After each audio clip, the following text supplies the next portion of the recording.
Welcome to Module 13. We are winding down. We are almost at the end, but I think it's getting exciting as we sort of wind through the end of this. So this week, we're actually engaging a couple of kind of tricky registers.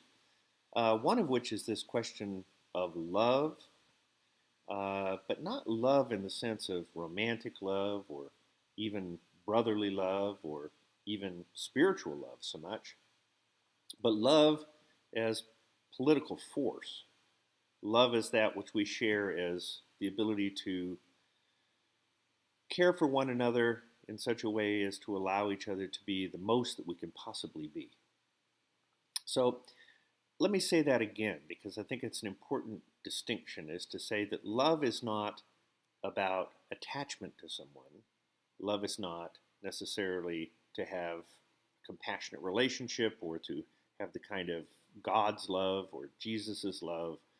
Instead, it's love as that ability to be together in a way so that each of us has the greatest capacity to become who we are. So, in an odd way, that's a political love, isn't it? Because that means in order for that to happen, we would have to organize society in such a way as to allow us the space together so that we could enhance our capacities rather than be bound into these roles in which I boss you about and you boss somebody else about and somebody else bosses somebody else about in order to sort of meet the society's needs for production or making money or these sorts of involvements with capitalist logic of that puts money in front of human relationships. So, love as a political force means really thinking through how do we entangle ourselves with one another in ways that very possibly could change the world, make the world a different place. And so, in that sense, we're talking about revolutionary love. That is to say, love that can not necessarily overthrow governments or in revolution in that sense, but revolution in the sense of bringing worlds into being that aren't yet.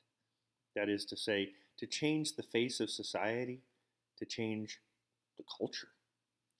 You know, the Diggers talked about revolution as being functionally cultural. That is to say, that we change the world by changing our culture, and we change our culture by what we do, by how freely we act, by acting as though the world has already changed. And perhaps that's as good a definition of revolutionary love as we might be able to come up with. This idea that when we engage with young people, our love for them has nothing to do with trying to get them to be a certain way or even necessarily being protective of them or caring for them in ways that has an agenda, but it means loving them in such a way that mutually we suddenly find that we're both able to do more things.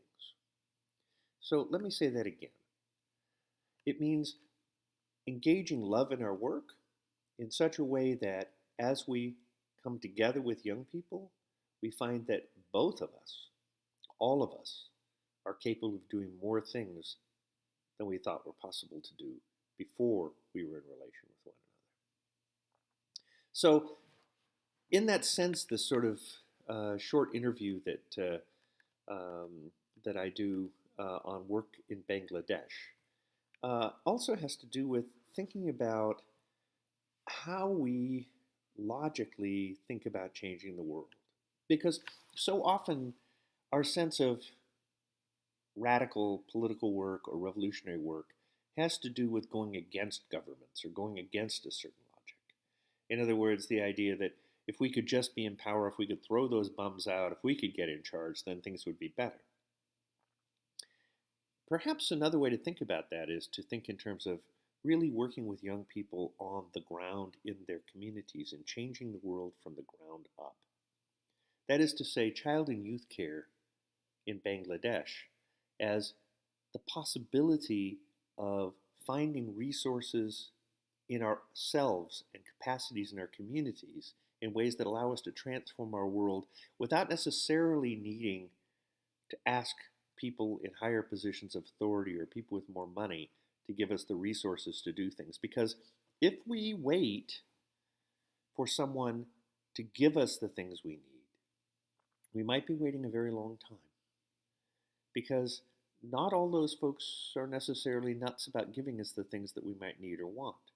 So if we really want to love one another, that means assisting one another in finding the capacities that we share in common, in finding the ways that we might work together to bring about a more just, equitable, might we even dare say, a better world in which we're a little freer to do the things that we need to do. But that's a really not an idealistic sort of thing or an abstract sort of thing. It means pretty mundane stuff. So now we're all the way back to talking about the characteristics of child and youth care in terms of love then becomes a daily process. It becomes a hanging in process. It becomes a hanging out process. It becomes a process of sketching. It becomes a process of being experimental. It becomes a practice of being together playfully. And by play here, I don't necessarily mean just being goofy. I mean play in the sense of experimenting.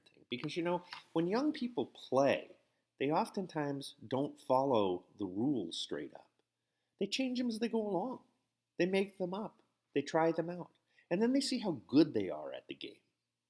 So they're willing to take risks to push themselves out on the edge, but in really concrete ways. So it's not abstract if you can dribble a basketball. It's not abstract if you can run down a course. It's not abstract if you can swim. These are concrete physical things you can do. And similarly, in working together to change the world, I think we have to agree that the things we need to do are in the mundane daily tasks, that love is expressed most particularly in our capacity to work together to make our local conditions better. Now, if of course millions of us across the world begin to improve our local conditions, then we really begin to shift the culture, don't we? Now, not everyone agrees that child and youth care should even think about politics, should even think about changing the world. Maybe they would say that, look, it's enough to try to mediate the pain, to try to assist young people in overcoming trauma, to assist young people in fitting into a world that has rejected them. But we have to ask the question if when we ask people, young people, to fit into the world, whether we think that world is worth fitting into.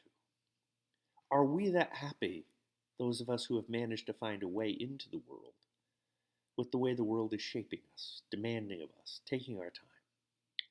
Do we really want that for our kids? Do we want our kids to be bound and constrained and forced to work in ways that we do? Or do we want to work with them to change the world so that they have greater degrees of freedom, so they have more capacity to express themselves, so that they have the ability to not necessarily work in a phone bank or to work in ways that are uncomfortable for them, but instead to not be subject to domination by other people or the money form as we are? And in working with young people who are freer, children, for example, who are free of the economy in certain sorts of ways, can we inform ourselves about how we might become freer? Child and youth care is one of those really unique places that in some senses is outside the economy. Not in the institution or the agency necessarily, but in the moment of having lunch, in the moment of playing basketball, in the moment of taking a walk. We exceed the constraints of value that says everything has to be equated to a dollar sign. In those moments, it's just us. It's just us. Living together, being together. That is a kind of revolutionary love. Okie doke. We got one more module after this. I look forward to reading your reflections, and take care. Love one another. See you next week.